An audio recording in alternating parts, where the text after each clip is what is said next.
चलिए प्रारंभ करते हैं।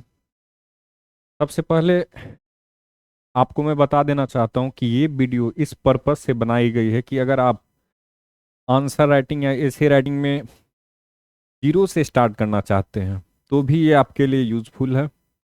अदरवाइज अगर आप एडवांस लेवल पे आ चुके हैं और आप चाहते हैं कि आपका आंसर और इनरीच हो जाए और इन्हेंस हो जाए आपके आंसर में, तो वो भी आपको इस वीडियो में आपके लिए मौजूद है। चलिए प्रारंभ करेंगे। हम लोग वन बाय वन समझेंगे। एसे राइटिंग और आंसर राइटिंग दोनों का डिफिनेशन भी समझेंगे, दोनों के बीच क्या क्या डिफरेंसेस हैं वो भी समझेंगे, दोनों का इंट्रोडक्शन देखेंगे, इस कुछ इंस्ट्रक्शंस हैं वो भी हम लोग देखेंगे, बॉडी और डायमेंशंस कैसे बनाए जाएंगे वो भी देखेंगे, टेल वर्ड्स को किस प्रकार से डील करेंगे वो भी हम लोग देखेंगे, साथ ही साथ एग्जाम्पल्स लेंगे, क्या अप्रोच होनी चाहिए, किस फॉर्मेट में आंसर होनी चाहिए, क्या क्या कीवर्ड्स यूज किए जाते हैं और किस प्रकार से एक्सप्लेनेशंस हो, वो सारी चीज़ों को हम लोग देखेंगे। मैं यह वीडियो पूर्णतः हिंदी और इंग्लिश दोनों को मिक्स करके बना रहा हूँ, तो किसी को भी किसी प्रकार की भी समस्या नहीं होगी। चलिए प्रारंभ करते हैं। सबसे पहले हम लोग ये देखते हैं कि निबंध और आंसर राइटिंग दोनों में क्या अंतर है। तो याद रखेंगे कि दोनों एक लिखित प्रारूप में ही होते हैं, ठीक है, यानी कि आपको लिखना ही है, चाहे वो निबंध लिखे या आप आंसर राइटिंग लिखें, चाहे वो 10th का आप आंसर लिखें या यूपीएससी का आंसर लिखें, आंसर राइटिंग हो या निबंध हो, दोनों किस रूप में होंगे, तो लिखित ही रूप में होंगे। अब दोनों का जो डिफिनेशन है वो पहले देख लेते हैं। निबंध का क्या डिफिनेशन है, तो निबंध एक लंबा और विस्तृत लेख होता है, ठीक है, जिसमें किसी विशिष्ट विषय पर विचार, तर्क और अनुभवों का विवरण होता है। ये सबसे इंपॉर्टेंट है। देखिए, एक तो निबंध क्या होता है, ये लंबा होता है, आपसे 1200 वर्ड में पूछे जा सकते हैं या फिर जो भी आपके जो एग्जाम के पॉइंट ऑफ व्यू से हो तो आपसे पूछा जाएगा। यह आमतौर पर कुछ पैराग्राफ्स में विभाजित होते हैं, यानी कि निबंध जो होगी वो कैसी होगी, वो पैराग्राफ वाइज होगी और उसमें आपके विचारों को जानना चाहेगा। एग्जामिनर चाहेगा कि वो आपके विचारों को समझे, आप क्या तर्क देते हैं, क्या वो संविधान के अनुरूप तर्क है या फिर आपके क्या क्या अनुभव हैं, उन अनुभवों से वो जानना चाहेगा कि आपका व्यक्तित्व कैसा है, ठीक है। यह लेख आमतौर पर कुछ पैराग्राफ्स में विभाजित होते हैं जिनमें प्रस्तावना, मुख्य विचारों की प्रस्तुति और निष्कर्ष शामिल होते हैं। यानी कि यहां भी आपको क्या देखने को मिलेगा, प्रस्तावना देखने को मिलेगा, यानी इंट्रोडक्शन एक प्रकार से आप समझ ले, फिर मुख्य विचारों की प्रस्तुति यानी कि मेन बॉडी, और उसके बाद निष्कर्ष यानी कंक्लूजन। ये तीनों चीज यहां पे आपको ऐसे में देखने को मिलेंगे, ठीक है। अब आते हैं आंसर राइटिंग में। आंसर राइटिंग यानी उत्तर लेखन। उत्तर लेखन साधारणतः प्रश्नों के उत्तर देने के लिए किए जाते हैं, जैसे कि परीक्षाओं में, यानी कि एग्जाम्स में आंसर देने के लिए ही आंसर राइटिंग यूज की जाती है। यह लिखने की प्रक्रिया संक्षिप्त होती है, यानी कि आपको डायरेक्ट जो पूछा जा रहा है केवल आपको वही बताना है, ठीक है।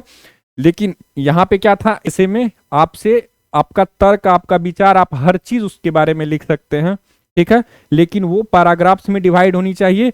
लेकिन यहाँ पे क्या है, यहाँ पे आपका जो प्रश्न, आपसे जो प्रश्न पूछा जाएगा उसका लिखित आंसर आप कैसा देंगे, आप संक्षिप्त रूप में देंगे, ठीक है। और आमतौर पर सीधे प्रश्नों के उत्तर पर आधारित होती है, यानी कि डायरेक्ट आपको आंसर ही स्टार्ट करना है, ठीक है। कभी कभी ऐसा होता है जो प्रश्न आपसे पूछा जाए आप डायरेक्ट वहां आप आंसर से ही स्टार्ट करेंगे, ठीक है। यानी कि इंट्रोडक्शन छोटा हो सकता है, उसके बाद आप डायरेक्ट जो पूछा जा रहा है, अगर आपसे आलोचना पूछी जा रही है तो डायरेक्ट आप आलोचना करेंगे, ठीक है, ये आप याद रखेंगे। इसके अलावे निबंध उत्तर लेखन से अधिक विस्तारित होती है, तो ऑब्वियसली ये लंबा होगा निबंध और अधिक विस्तार में आपको आंसर देना है, और उसमें व्यक्ति की विचारधारा यानी कि व्यक्ति का व्यक्तित्व समझा जाएगा निबंध के माध्यम से, यानी आपका क्या विचारधारा है, साथ ही साथ स्वतंत्र अभिव्यक्ति और साहित्यिक गुण ये आपके परिलक्षित होते हैं, यानी कि वे आपके दिखाई पड़ते हैं। जबकि उत्तर लेखन में क्या होता है, अक्सर निर्दिष्ट प्रश्न, जो प्रश्न दिए गए हैं के लिए किया जाता है और उसमें मुख्य बिंदुओं का संक्षेप होता है, यानी जो आपसे पॉइंट दिया जा रहा है केवल आप उसका आंसर दें। हो सकता है कि जैसा आप आंसर दे रहे हो वैसा ही कोई और भी व्यक्ति लिख चुका हो, ठीक है। लेकिन निबंध में क्या होगा, वहां पे आपको अंतर स्पष्ट रूप से पता चलेगी। क्यों? क्योंकि वो अपना अनुभव भी लिखेगा। वो ना सिर्फ अपना अनुभव लिखेगा, क्या क्या लिख सकता है वो अपना जो भी उसके मन में विचार है वो भी लिख सकता है। तो बहुत सारे चीजों के कारण निबंध क्या होता है, सामान्यतः निबंध में काफी अंतर देखने को मिलता है। वो व्यक्ति का स्किल पता चलता है कि उसका राइटिंग स्किल कैसा है, ये आप किसी व्यक्ति से निबंध लिखवा करके आप जांच कर सकते हैं। चलिए और आगे देखते हैं। आगे है आगे है how to write a perfect answer. हालांकि देखिए, कुछ भी परफेक्ट नहीं होता है दुनिया में, लेकिन हर व्यक्ति चाहता है कि वो उसका आंसर कैसा हो, परफेक्ट हो। तो परफेक्ट आंसर राइटिंग के लिए कुछ चीज आपको, कुछ सिंपल चीजें हैं वो आपको समझनी है। जो जो मोस्ट इंपॉर्टेंट है वो मैं आपको बता दे रहा हूं। जैसे अंडरस्टैंड द क्वेश्चन, सबसे पहले आपसे जो भी प्रश्न पूछा जाए, सबसे पहले आपको प्रश्न को समझना है कि आपसे पूछा क्या जा रहा है। और एग्जाम में चूंकि टाइम बहुत कम ही होती है, लिमिट होती है टाइम की, तो प्लान क्विकली, यानी जल्द से जल्द आपको प्लान करना है कि किस प्रकार का प्रेजेंटेशन होना चाहिए इस क्वेश्चन का। फिर है start with a strong thesis.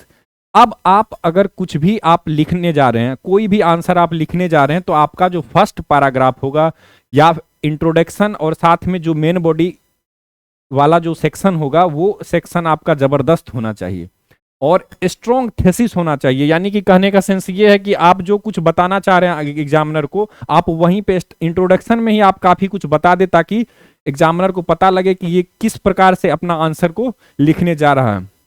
फिर है यूज अ सिंपल स्ट्रक्चर।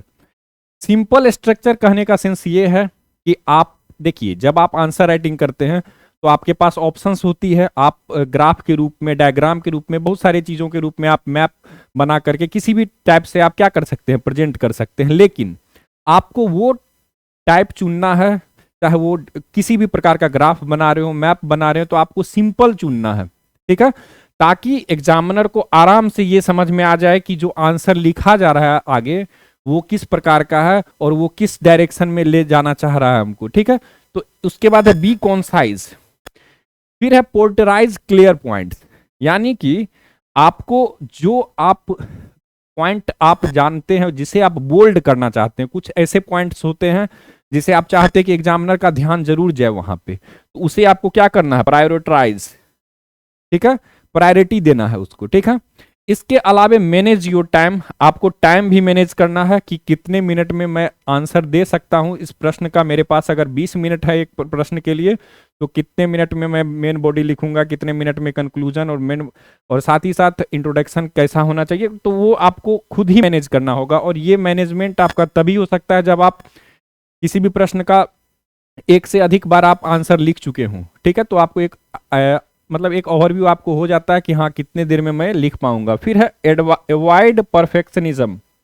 कहने का सेंस है कि आप ये चीज को इग्नोर करें, अवॉइड करें कि आप जो है एकदम परफेक्ट लिखना चाहते हैं, ये माइंड में ना लाएं। जो आपको आ रहा है, जिस वे में आ रहा है, आप उस वे में लिखना प्रारंभ करें, वो खुद ब खुद परफेक्ट हो जाएगा। आप अपना 100% देंगे तो आपका आंसर 100% अच्छा होगा। फिर है proof read if time allows. अगर आपके पास समय हो तो आप क्या करें, एक बार दोबारा उसे रीचेक कर लें, ठीक है, जो आपने लिखा है क्या वो उस हिसाब से है ना, जो हिसाब से आपसे पूछा गया हो। फिर है यूनाइटी एंड कोहेरेंस, ठीक है। तो आपका जो क्वेश्चन होना चाहिए, मतलब जो आपका आंसर होना चाहिए किसी भी प्रश्न का आंसर राइटिंग में, वो कैसा होना चाहिए, वो एक वे में होना चाहिए। यानी कि आपका जो पैराग्राफ खत्म होता है, फिर दूसरे पैराग्राफ में आप आते हैं, तो दोनों के बीच में एक लिंक होना चाहिए, ठीक है। इसके बाद है स्टे काम एंड फोकस। आपको शांत रहना है, प्रश्न भले कितने भी कठिन हो, आपको शांत रहना है, क्योंकि शांत दिमाग से अगर आप सोचेंगे तो आपका जो, और अगर आप फोकस के साथ अगर आप लिखना चाहेंगे तो आपके पास आपका मनुष्य का जो दिमाग है वो काफी विकसित होता है। बहुत कुछ इंसान के दिमाग में होता है, बस उसे शांत रह करके आपको सोचना है और प्रश्न के हिसाब से उसे आपको आंसर करना है। फिर है रीड द इंस्ट्रक्शंस। आपको जो भी निर्देश दिए गए हों कि किस प्रकार से आपको लिखना है, वो सारे निर्देशों को आपको पढ़ना है, ठीक है।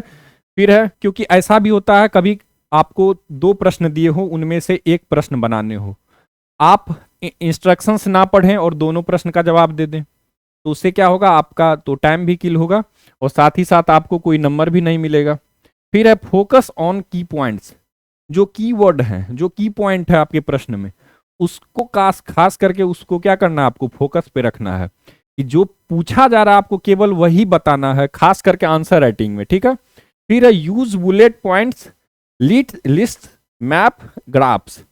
आपको बुलेट पॉइंट आपको यूज करना है, साथ ही साथ लिस्ट, अगर आपके पास लिस्ट आपके पास आपको याद हो तो आप लिस्ट बना सकते हैं, मैप बना सकते हैं, ग्राफ बना सकते हैं। ये अगर आप बनाते हैं तो आपको जरूर कुछ ना कुछ ज्यादा नंबर मिलेगा ही। फिर है कीप पैराग्राफ शॉर्ट, पैराग्राफ याद रखेंगे, पैराग्राफ को कैसा रखना है, छोटा रखना है, क्योंकि एग्जामिनर के पास इतना टाइम नहीं होता है, मेरे समझ से जहां तक मैं जानता हूं एग्जामिनर के पास उतना टाइम नहीं होता है कि वो आपका पूरा आंसर पढ़े, हर लाइन को पढ़े, ठीक है।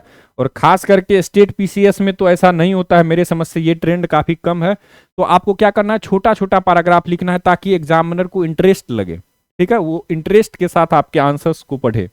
फिर है ट्रांजिशन सेंटेंसेस, वही है, एक सेंटेंस से दूसरे सेंटेंस में जाने में आपको थोड़ा सा सावधानी बरतना है, उस हिसाब का ही आपका दूसरा भी पैराग्राफ होना चाहिए।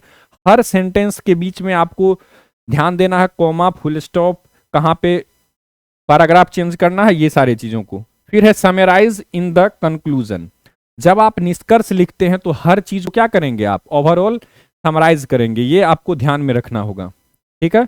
फिर है प्रूफ रीड क्विकली, दोबारा जब आप पढ़ रहे हो तो उसे जल्द से जल्द पढ़े ताकि आपके पास टाइम हो और भी प्रश्न बनाने के। फिर है एक्सप्लानेशन एंड इलेबोरेशन, अब आप देखिए, जब आपसे अगर पूछा जा रहा है, जिस टाइप का आपको कीवर्ड दिया गया, अगर आपको एक्सप्लेन करने के लिए पूछा जा रहा है तो आप उसे एक्सप्लेन भी करेंगे, ठीक है। फिर है काउंटर आर्गुमेंट, अगर ऑप्शनल, ये याद रखेंगे, अगर आपसे काउंटर आर्गुमेंट पूछा जा रहा है, एक प्रकार से अगर आपसे आलोचना भी पूछी जा रही हो तो आपको जो आलोचना भी करनी है वो भी आपको ध्यान में रखना है कि हाँ, अगर आपसे आलोचना पूछी जा रही हो तभी आपको आलोचना देनी है, ठीक है। ऐसे अगर आप अपने मन से आप काउंटर आर्गुमेंट्स नहीं कर सकते हैं, ठीक है। ये आपसे अगर पूछी जा रही हो, ऑप्शन में हो, ऑप्शनल हो, तभी आप काउंटर आर्गुमेंट्स कर सकते हैं, ठीक है।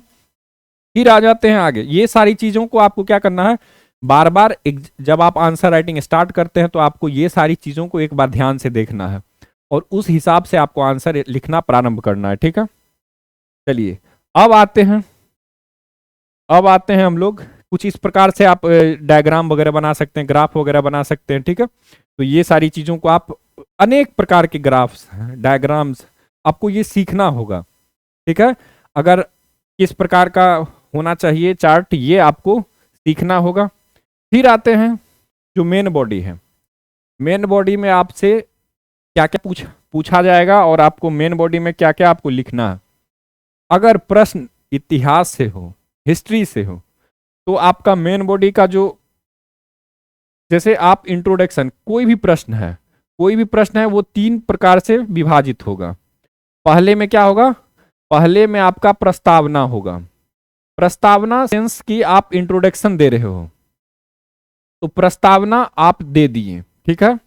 प्रस्तावना किसी भी व्यक्ति का, अगर मान के चलिए मैं आपसे पूछूं कि आप अपना इंट्रोडक्शन दें, तो आप क्या लिखेंगे, सामान्यतः आप क्या लिखते हैं, आप अपना नाम लिखते हैं, आप अपना पता लिखते हैं, आप अपना योग्यता या शैक्षिक योग्यता लिखते हैं, इस प्रकार से, ठीक है, शैक्षिक योग्यता लिखते हैं, तो ये सारी चीजें लिखते हैं, ठीक है। इसी प्रकार से कोई भी प्रश्न हो तो प्रस्तावना में आपको क्या लिखना है, वो क्या है, उसका लोकेशन क्या है, उसका मतलब कहने का सेंस ये है कि उसके बारे में आपको क्या है, परिचय देना है। तो परिचय आप जब आप लिखते हैं तो वो प्रस्तावना में लिखते हैं।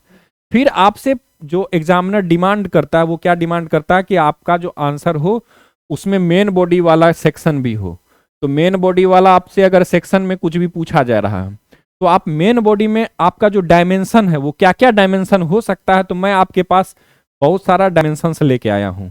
जैसे अगर मेन बॉडी में अगर प्रश्न हिस्ट्री से है, ठीक है, हर सब्जेक्ट से आपको ये सारी डायमेंशंस को यूज करना है, ठीक है, तो आप क्या करेंगे मेन बॉडी में जब आप लिखेंगे तो आप पॉइंट बना के लिखेंगे। एक प्रकार से आप अगर चार्ट लिखते हैं तो कैसे बनाते हैं मेन बॉडी में, आप इस प्रकार से चार्ट बना सकते हैं। ऐतिहासिक डायमेंशन कैसा होगा, ये ऐतिहासिक डायमेंशन है।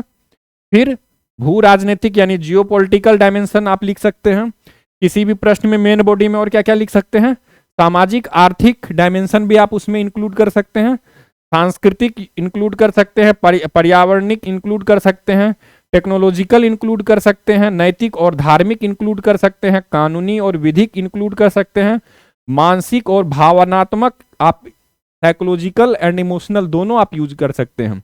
लेकिन ये यूज आपको तब करना है जब आपसे एग्जामिनर डिमांड करता हो। आप जरूरत नहीं है कि आप सारे चीजों को आप उसमें इंक्लूड करें। आपसे जिस प्रकार का प्रश्न पूछा जाएगा आप इनमें से वो डायमेंशंस चुन लेंगे। अगर आपसे शिक्षा पे पूछा जा रहा है तो एजुकेशनल एक डायमेंशन आप यूज कर सकते हैं। इकोनॉमिकल, अगर आपसे इकोनॉमी से जुड़ा हुआ प्रश्न पूछा जा रहा है तो आप आर्थिक को यूज कर सकते हैं।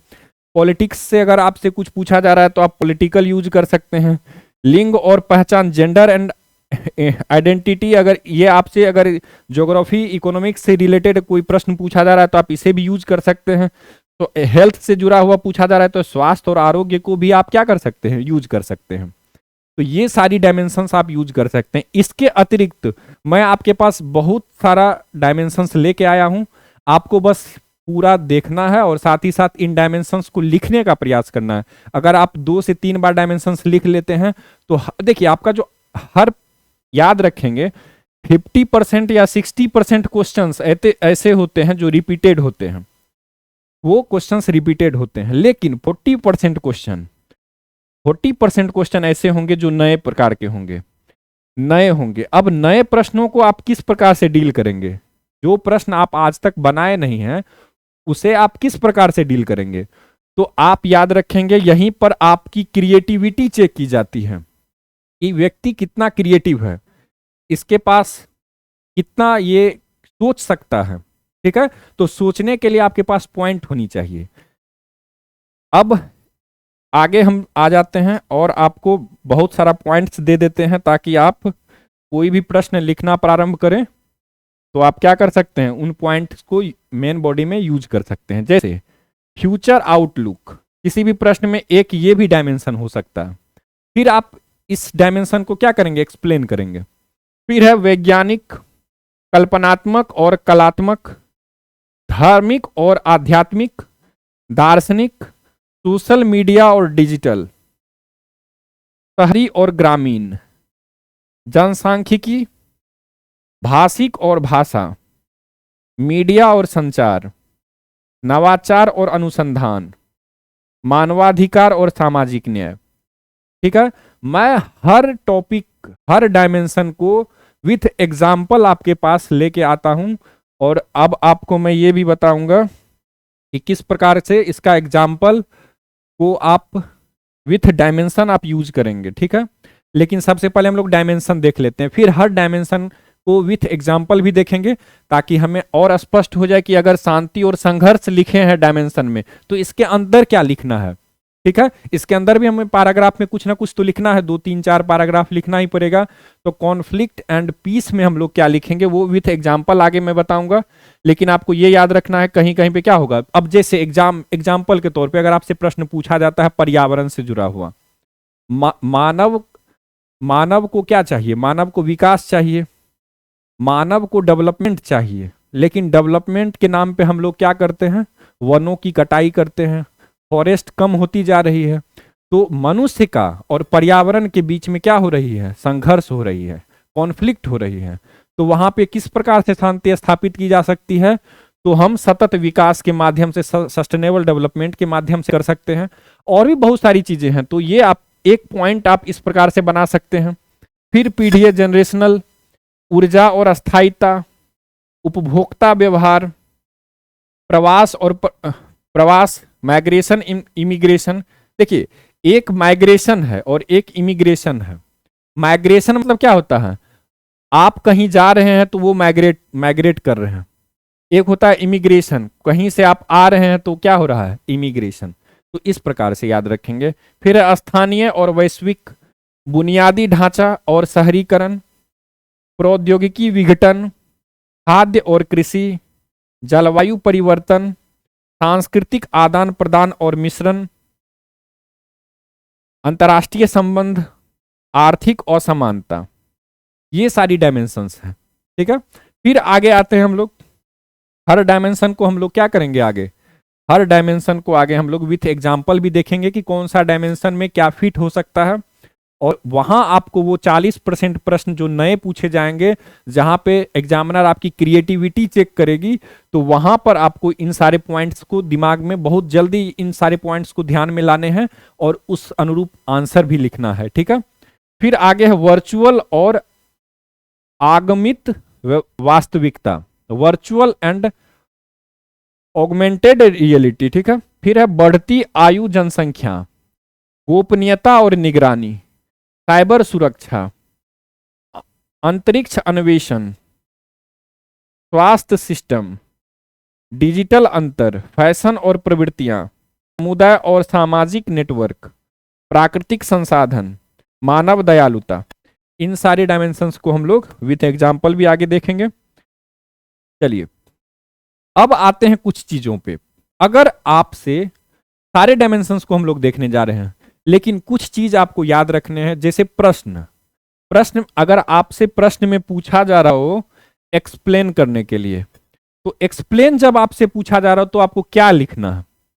सबसे पहले तो ये स्टूडेंट्स को काफी दिक्कत होती है ये समझने में कि अगर प्रश्न में है व्याख्या करे तो क्या लिखेंगे, चर्चा करे लिखा है तो क्या लिखेंगे, विश्लेषण करने लिखा है तो कैसा आंसर होगा, या फिर विमर्श करने लिखा है तो कैसा होगा, स्पष्टीकरण पूछा जा रहा है तो कैसा लिखेंगे आंसर।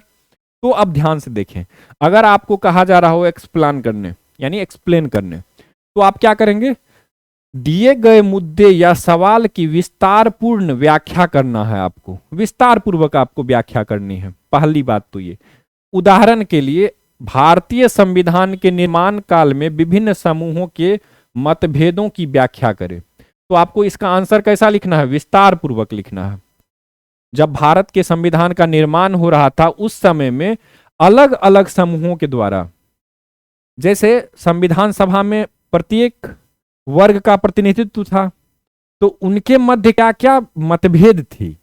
ठीक है, अगर इस प्रकार का आपसे प्रश्न पूछा जा रहा है तो वहां पे अगर आपसे व्याख्या पूछा जा रहा है तो आप क्या करेंगे, हर मुद्दे को या हर सवाल को क्या करेंगे, आप लिखेंगे, उसका विस्तार से व्याख्या भी देंगे।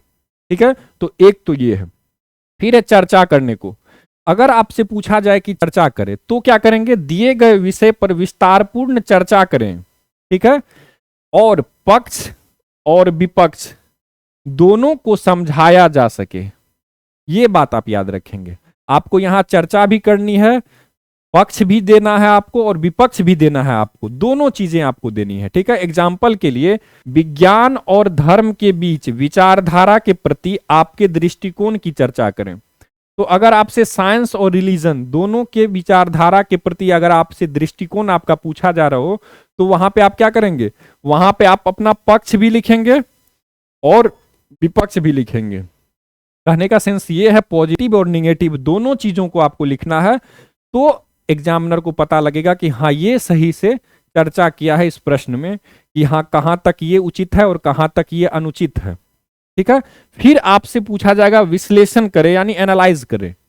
एनालाइज करने अगर आपसे पूछा जा रहा हो तो दिए गए विषय को विभाजित करके उसके अंशों का विश्लेषण करें। अगर प्रश्न आपसे दिया जा रहा हो कि एनालाइज करें, विश्लेषण करें प्रश्न में, तो आप क्या करेंगे, एग्जाम्पल के तौर पे अगर आपसे प्रश्न पूछा जा रहा हो कि सामाजिक सुधारों के प्रति भारतीय समाज के प्रमुख सामाजिक आंदोलनों का विश्लेषण करें।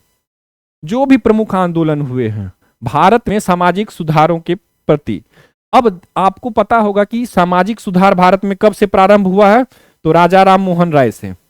ठीक है, तो राजा राम मोहन राय से प्रारंभ हुआ है, तो पहला जो विश्लेषण हम लोग करेंगे वो, अब राजा राम मोहन राय सती प्रथा को लेकर के किए थे। ठीक है, इसके बाद ईश्वर चंद्र विद्यासागर के बारे में आप लोगों को पता होगा, तो ईश्वर चंद्र विद्यासागर महिला शिक्षा के प्रति बात किए थे, तो महिलाओं में शिक्षा को लेकर के बात किए थे। इस प्रकार से तो आपको जो टॉपिक दिया गया है, जैसे सती प्रथा का अंत, ठीक है, तो एक जो विभाजन होगा, पहला विभाजन होगा सती प्रथा का अंत।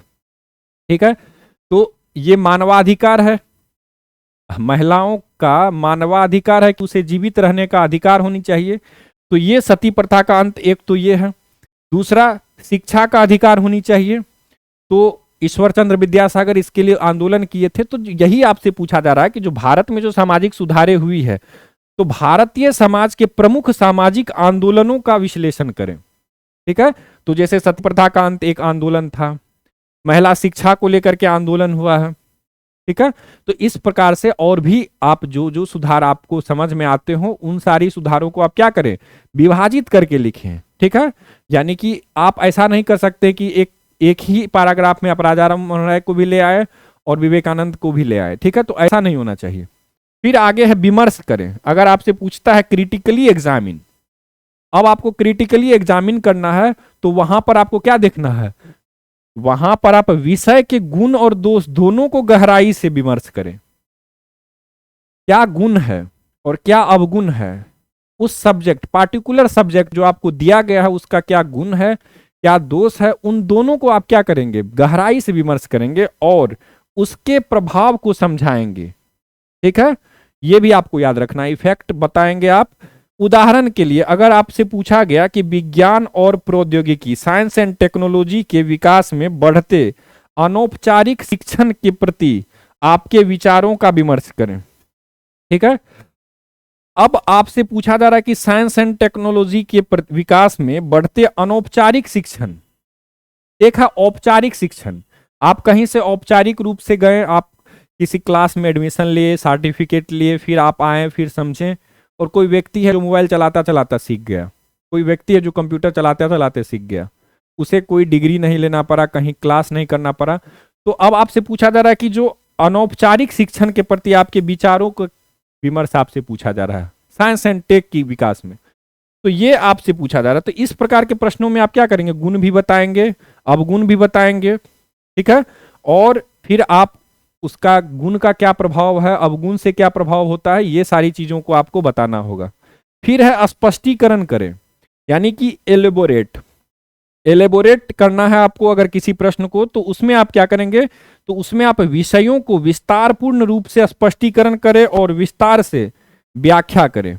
यानी कि आप विस्तारपूर्ण स्पष्टीकरण करना है, यहां पर भी आपको क्या करना है, विस्तार से स्पष्ट करना है अगर जो आपको सब्जेक्ट दिया गया है उसका, और विस्तार से व्याख्या भी करना है। उदाहरण के लिए भारतीय चित्रकला के विकास में आपके विचारों की स्पष्टीकरण करें। तो भारत में जो चित्रकला का विकास हुआ वो किस प्रकार हुआ, तो आपको अगर ये पूछा जा रहा हो प्रश्न, तो आप एग्जाम्पल के तौर पे अगर आपसे इस प्रकार का प्रश्न पूछा जा रहा हो, तो आप क्या करेंगे, इस प्रकार के प्रश्न में आपको विस्तारपूर्ण स्पष्टीकरण देना है। ठीक है, आपको विद एग्जाम्पल भी बताना है। ठीक है, चलिए अब आगे चलते हैं। अगर आपसे मूल्यांकन करने के लिए बोला जा रहा हो, ठीक है, तो मूल्यांकन में आप क्या करेंगे, तो विषय की महत्वपूर्णता का मूल्यांकन करें। जो भी सब्जेक्ट आपसे पूछा जा रहा है उसका क्या इंपॉर्टेंस है, उसका आपको क्या करना है, मूल्यांकन करना है, उसका प्रभाव को आपको समझाना है। उदाहरण के लिए अगर आपसे स्वच्छता अभियान के प्रमुख कार्यों की मूल्यांकन करें और उनके प्रभाव की चर्चा करें, ऐसा प्रश्न पूछा गया, तो वहां पे आप क्या करेंगे, स्वच्छता अभियान का जो भी प्रमुख कार्य हुआ है उनका आपको बताना है कि कितना कार्य हुआ है, कितना कार्य बाकी है, और अगर कार्य हुआ है तो उसका क्या प्रभाव है, अगर कार्य नहीं हुआ है तो उसका क्या प्रभाव होगा। ये सारी चीजों को आपको क्या करना है, मूल्यांकन आपको करना है। फिर है तुलना करें। अगर आपको कंपेयर करने के लिए कहता है, सामान्य सी बातों में हम लोग जानते हैं कि दो व्यक्ति के बीच में, दो इंस्टीट्यूशंस के बीच में कंपेयर करता है लोग, तो उसमें क्या देखता है, उसमें ये देखता है कि दो विषयों की तुलना करें और उनके समानताओं और विभिन्नताओं यानी कि भिन्नताओं, यानी कि जो उनमें क्या समानता है और क्या उनमें अंतर है, इन दोनों पर आपको क्या करनी है, चर्चा करनी है। तब तो पता चलेगा कि कौन कितना पानी में है, यानी कि तुलना करना है। तो क्या करना होगा, उनकी समानताओं को और उनकी भिन्नताओं को, दोनों को आपको क्या करना है, उसके बारे में चर्चा करनी। जैसे कि एग्जाम्पल है, आपसे पारंपरिक और आधुनिक शिक्षा प्रणाली में उनकी तुलना करें और दोनों के लाभ हानि की चर्चा करें। यानी कि पारंपरिक शिक्षा प्रणाली और आधुनिक शिक्षा प्रणाली दोनों दे दिया, तो सबसे पहले दोनों में क्या करेंगे, दोनों के मध्य क्या करेंगे, समानता देखेंगे कि कितना समान है पारंपरिक और आधुनिक शिक्षा प्रणाली। और फिर देखेंगे कि दोनों में कितना अंतर है। अब दोनों में जब समानता और अंतर दोनों देखेंगे तो दोनों के बारे में हम बता पाएंगे कि कौन कितना आगे है, कौन कितना पीछे है। ठीक है। और आंसर कभी भी याद रखेंगे, जब भी आप आंसर लिखने जाते हैं तो आपको याद रखेंगे गौतम बुद्ध जी का ही मार्ग को फॉलो करना है, यानी कि आपको मध्यम मार्ग पे चलना है। जब भी निष्कर्ष लिखेंगे तो आपका आंसर जो है वो एग्रेसिव नहीं होना चाहिए। पहली बात तो ये, यानी कि ना आप बहुत ज्यादा और ना आप बहुत कम, आपका जो होना चाहिए वो कैसा लाइन होना चाहिए, मध्यम होना चाहिए, है भी और नहीं भी। ठीक है, इस प्रकार से होना चाहिए। फिर आते हैं, अगला है विरोध करने के लिए। अगर आपसे डायरेक्ट पूछा जाए प्रश्न में तो दो विषयों की विरोधिता को स्पष्ट से दिखाएं, यानी कि दोनों बीच में क्या क्या विरोध है, दोनों के मध्य क्या विरोध है। जैसे ग्रामीण और शहरी जीवन की विरोधिता आपसे पूछा जा रहा हो को दिखाएं और उनके विभिन्न पहलुओं की चर्चा करें। इस प्रकार से आपसे प्रश्न पूछा है तो यहाँ पे आप क्या करेंगे, यहाँ पे हम बताएंगे कि ग्रामीण और शहरी जीवन दोनों में क्या विरोधिता है, दोनों में क्या जो है वो एक प्रकार से आप इसे किस प्रकार से समझाएंगे, यानी कि दोनों में क्या भिन्नता है, दोनों में क्या अंतर है, ग्रामीण जीवन कैसा है और शहरी जीवन कैसा है, इन दोनों के बारे में आपको बताना पड़ेगा। अगर आपको विरोध करना बताया जा रहा है तो डायरेक्ट विरोध करेंगे। ठीक है, यहां से एक बात और स्पष्ट होती है। फिर है मूल्यांकन करने के लिए। अगर आपसे पूछा जा रहा है तो मूल्यांकन किसी भी व्यक्ति का, मैं अगर आपसे बोलूं कि आप किसी का मूल्यांकन करें तो आप क्या देखेंगे, आप उसका सकारात्मक पक्ष देखेंगे, नकारात्मक पक्ष देखेंगे, तभी तो बता पाएंगे कि आदमी कितना अच्छा है या फिर इंस्टीट्यूशन कितना अच्छा है। तो मूल्यांकन करने को अगर बोला गया तो दिए गए विषय की मूल्यांकन करें और उसके सकारात्मक और नकारात्मक पहलुओं की चर्चा करें। उदाहरण के लिए सरकारी योजनाओं के आर्थिक प्रभाव की मूल्यांकन करें और उनके सुधार के उपाय की चर्चा करें। अगर इस प्रकार का प्रश्न हो तो क्या करेंगे, सरकारी योजना का क्या सकारात्मक पहलू है, लोगों को कितना लाभ मिल रहा है सरकारी योजनाओं से, और उसके बाद उसका नकारात्मक पहलू को भी देखेंगे कि हमारे राजकोष पे, भारत के राजकोष पे इतने जो पब्लिक जो योजनाएं प्लानिंग जो चलाई जा रही है, इससे हमारे राजकोष पे बोझ पड़ रहा है। तो हमारे राजकोष पे बोझ, मतलब राजकोषीय जो स्थिति है वो क्या हो रही है, वो कमजोर हो रही है। यानी कि हम ज्यादातर खर्च किस पे कर रहे हैं, पब्लिक प्लानिंग पे कर रहे हैं। तो ये याद रखना है कि पब्लिक को हमें देना भी है, सरकार का कर्तव्य है कि हर व्यक्ति को क्या मिले, हर व्यक्ति को अधिक से अधिक सुविधाएं मिले। तो एक तरफ सुविधा भी बढ़ाना है और दूसरे तरफ जो हमारे देश की आर्थिक स्थिति है उसे भी मजबूत रखना है। तो दोनों चीज को आपको ध्यान में रखनी है। फिर है समीक्षा करें।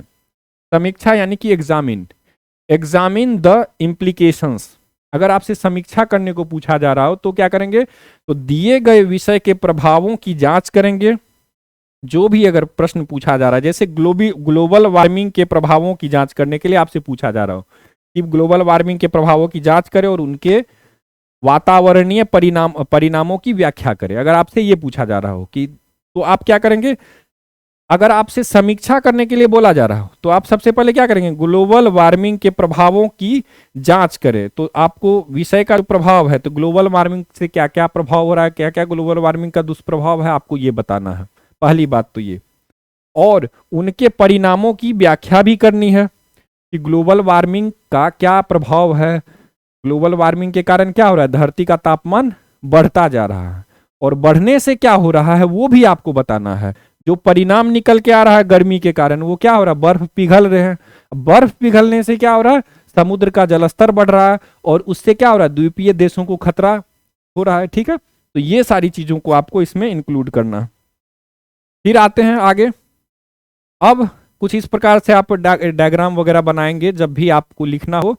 तो वो तो कीवर्ड हम लोग समझ चुके हैं कि कीवर्ड में क्या क्या था, कीवर्ड में हम लोग सारी चीजों को समझ गए। अब हम लोग वापस मेंस पे आएंगे। तो मेंस में जो मेन बॉडी पार्ट है, जो मेन बॉडी है उसमें क्या हम लोग देखे थे, हम लोग देखे थे अनेक सारे डायमेंशंस।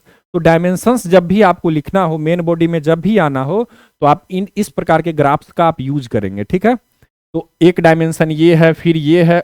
अगर उस डायमेंशन के भी अंदर कुछ सब डायमेंशंस हो तो वहां भी आप उसे लिखेंगे। ठीक है, इस प्रकार से। फिर आगे आते हैं, जैसे अगर प्रश्न है और उसमें आपसे पूछा जा रहा हो हिस्टोरिकल डायमेंशन, तो अगर आपको ऐसा लगे कि नहीं प्रश्न में हिस्टोरिकल डायमेंशंस लिखना है, तो आपका जो एक पॉइंट बनेगा वो क्या बनेगा, हिस्टोरिकल डायमेंशन, ऐतिहासिक आयाम। ठीक है, अब इस ऐतिहासिक आयाम से हम लोग कैसे समझेंगे, तो this dimension involves analysing historical context and events.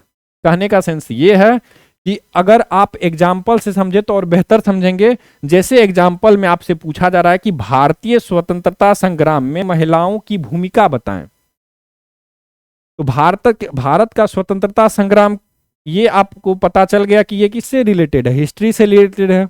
तो एक हिस्टोरिकल डायमेंशन हमारा यहीं से निकल के आ जाएगा कि एक तो हिस्टोरिकल डायमेंशन है कि कब भारतीय स्वतंत्रता संग्राम में महिलाओं ने भूमिका निभाया था, तो ये एक डायमेंशन हमारे पास हो चुका है। फिर आगे आते हैं,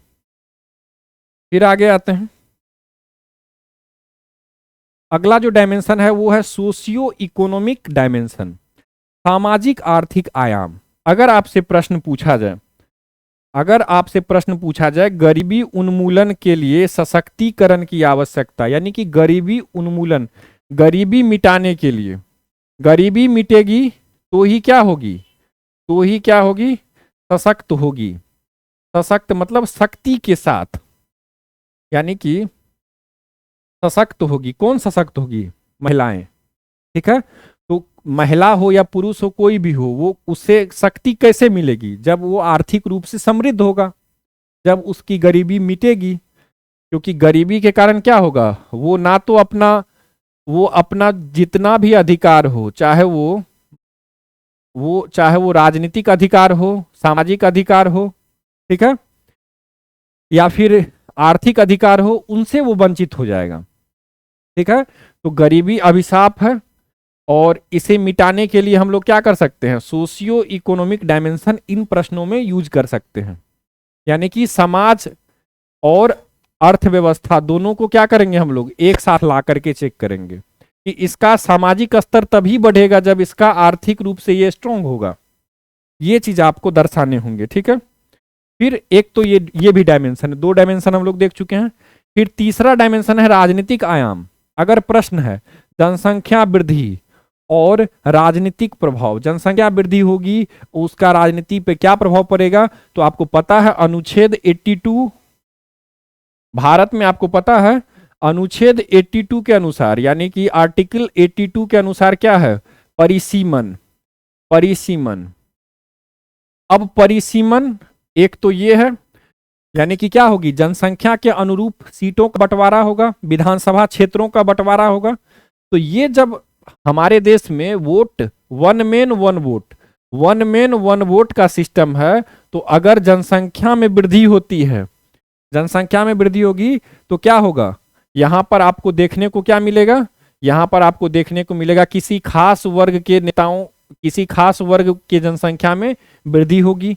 अब उससे क्या होगा, उससे जो भारत का जो सामाजिक जो स्ट्रक्चर है वो क्या होगी, वो चेंज हो जाएगी। तो ये आप ध्यान में रखेंगे। और भी बहुत सारे प्रभाव है, जनसंख्या वृद्धि होगी तो उसका राजनीति पर क्या प्रभाव पड़ेगा, वो सारी चीजों को अगर आपसे पूछा जाए, इस प्रकार के प्रश्न पूछा जाता है, तो आप क्या लिखेंगे, एक डायमेंशन, पॉलिटिकल डायमेंशन। ठीक है, फिर आगे आ जाते हैं। फिर है स्पिरिचुअल डायमेंशन, आध्यात्मिक आयाम। तो अगर आपसे डायरेक्ट पूछा जाए आध्यात्मिकता की महत्वपूर्णता आधुनिक जीवन में, तो significance of spirituality in modern life, अगर आपसे प्रश्न पूछा जा रहा है तो एक स्पिरिचुअल डायमेंशन आप इसे यूज कर सकते हैं। ठीक है, फिर आपसे कल्चरल डायमेंशन पूछा जाएगा।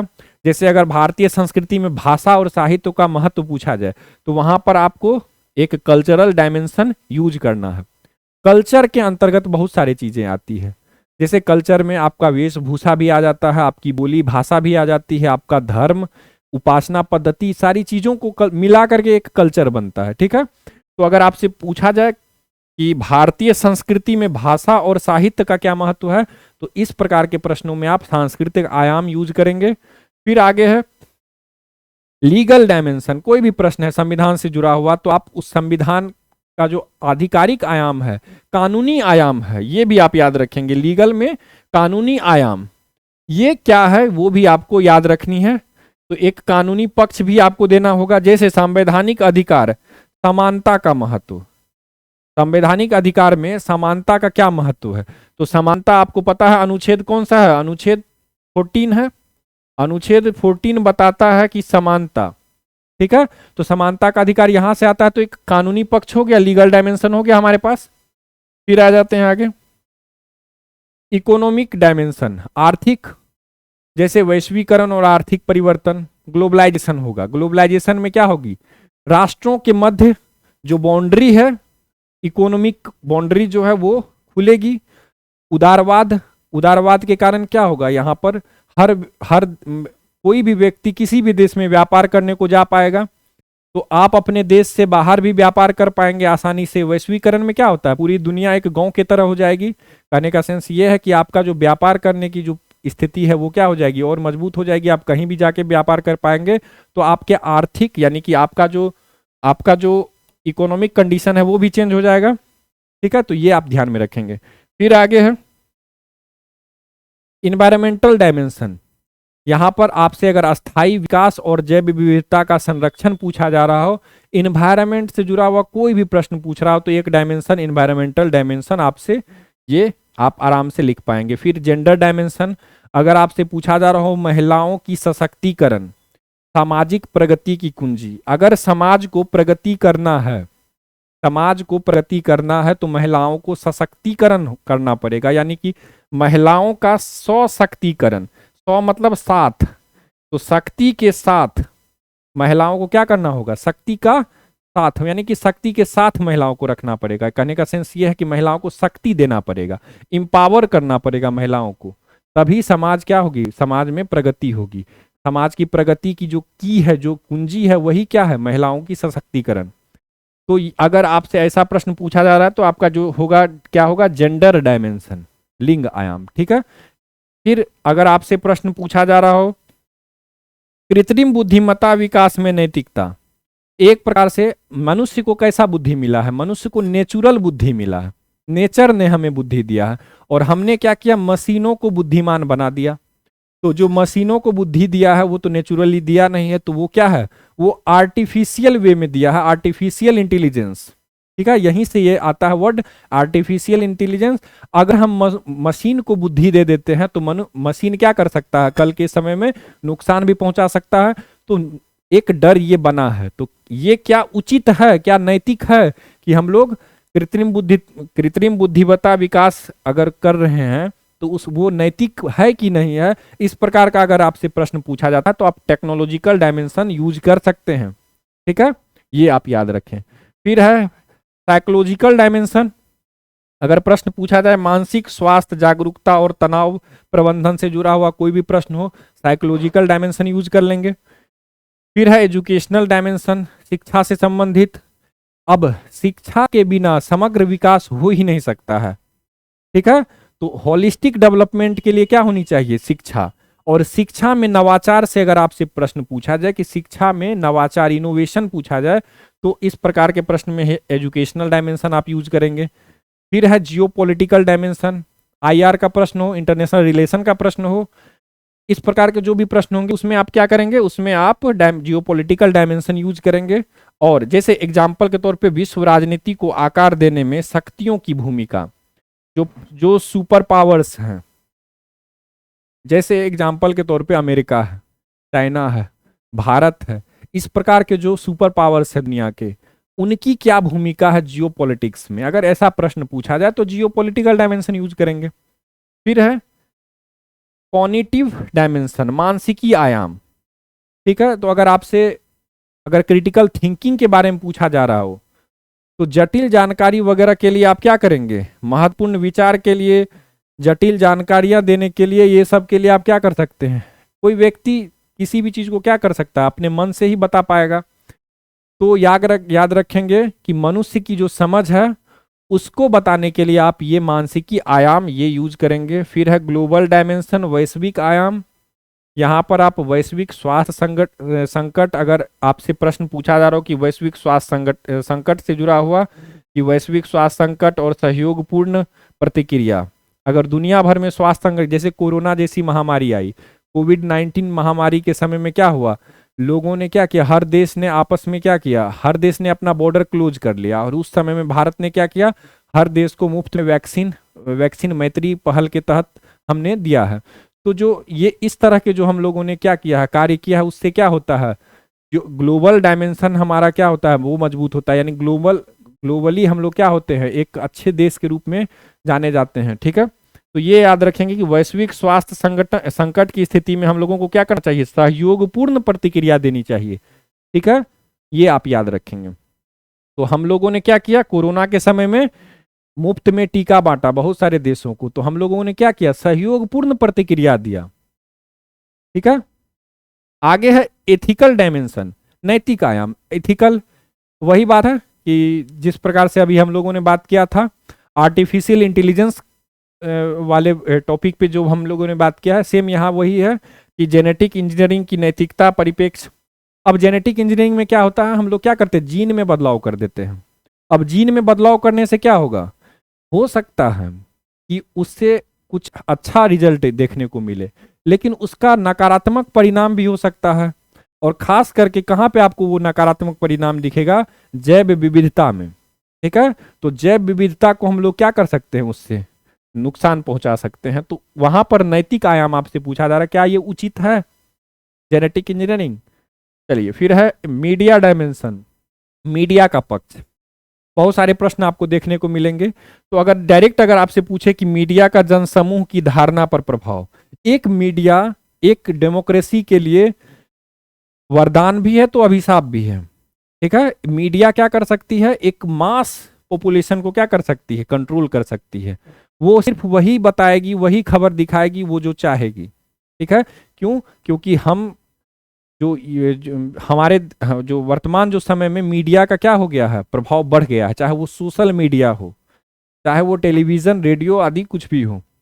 फिर है हेल्थ केयर डायमेंशन, स्वास्थ्य से जुड़ा हुआ प्रश्न आएगा तो यहाँ यूज करेंगे। Philosophical dimension, philosophy. ठीक है, जैसे आधुनिक समाज में अस्तित्ववाद, अर्थ और स्वतंत्रता। ठीक है, अस्तित्व बचाने की बात कही जा रही है आधुनिक समाज में। इसका अर्थ क्या है, इसका अर्थ और स्वतंत्रता आपको बताना है, तो आपको अनेक दार्शनिकों का पक्ष बताना होगा। यहाँ पे एग्जाम्पल के तौर पे नेचर, और एग्जाम्पल के तौर पे मैं बता रहा हूं कि नेचर के बारे में गांधी जी ने क्या कहा था।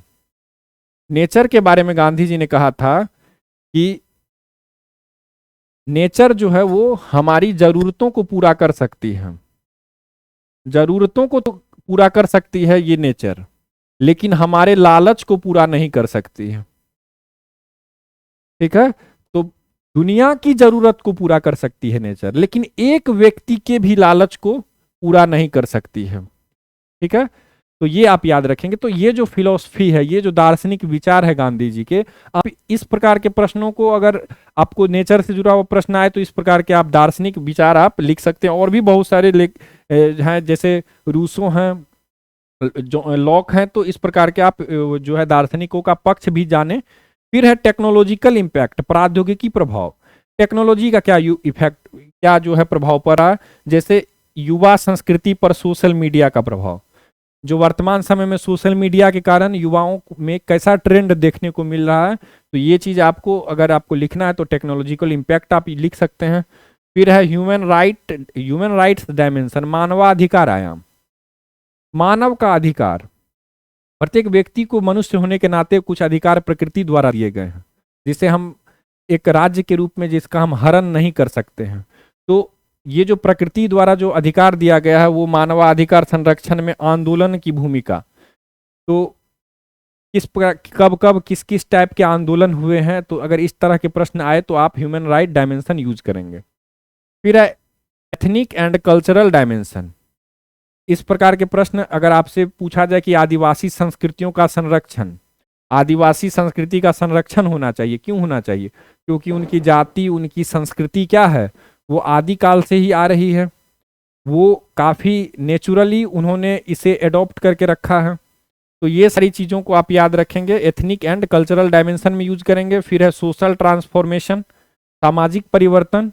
यहाँ पर जैसे महिलाओं की सशक्तिकरण से सामाजिक परिवर्तन की प्रेरणा, यानी अगर महिला सशक्त होगी तो समाज में परिवर्तन दिखेगा, इस तरह से क्या होगा, सोशली ट्रांसफॉर्मेशन होगा, तो समाज का क्या होगा, परिवर्तन होगा। फिर आगे है इकोनॉमिक इनइक्वालिटी, आर्थिक असमानता, ठीक है, कोई बहुत अमीर है कोई बहुत गरीब है, इससे क्या होता है, असमानता पैदा होती है, आर्थिक असमानता पैदा होती है। तो इससे क्या होगा, आय असमानता और समाज पर इसका क्या प्रभाव होगा, तो ये आप याद रखेंगे। फिर आगे क्लाइमेट चेंज डायमेंशन, फिर है इनोवेशन एंड क्रिएटिविटी, फिर है इनोवेशन एंड क्रिएटिविटी, फिर है जनरेशनल शिफ्ट, पीढ़ी परिवर्तन, एक जनरेशन के बाद दूसरे जनरेशन में आने के बाद जो बदलाव होते हैं वो, फिर है आर्टिस्टिक एक्सप्रेशन, फिर है सोशल मीडिया इन्फ्लुएंस, फिर है डाइवर्सिटी एंड इंक्लूजन, विविधता और समावेशन, ठीक है, यानी एक तरफ तो विविधता भी है, अनेक वैरायटी के हैं, लेकिन उन सब को एक साथ रखना है। तो जैसे भारत विविधताओं से भरा देश है, यहाँ हर धर्म हर वर्ग हर मजहब के लोग हैं, लेकिन भारत को बने रहने के लिए, एक भारत होने के लिए क्या होना पड़ेगा, भारत को उन सबको एक बना करके रखना होगा, ठीक है। तो ये जो है समावेशन जो है, हर वर्ग हर धर्म हर जाति का, विविधता के बाद भी एकता, इस तरह से आप याद रखें। फिर है साइबर सिक्योरिटी एंड प्राइवेसी, ये भी आपको काफी इंपॉर्टेंट है डिजिटल युग में। फिर तो इस प्रकार से आप याद रखेंगे, ठीक है।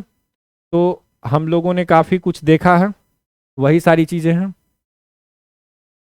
ठीक है।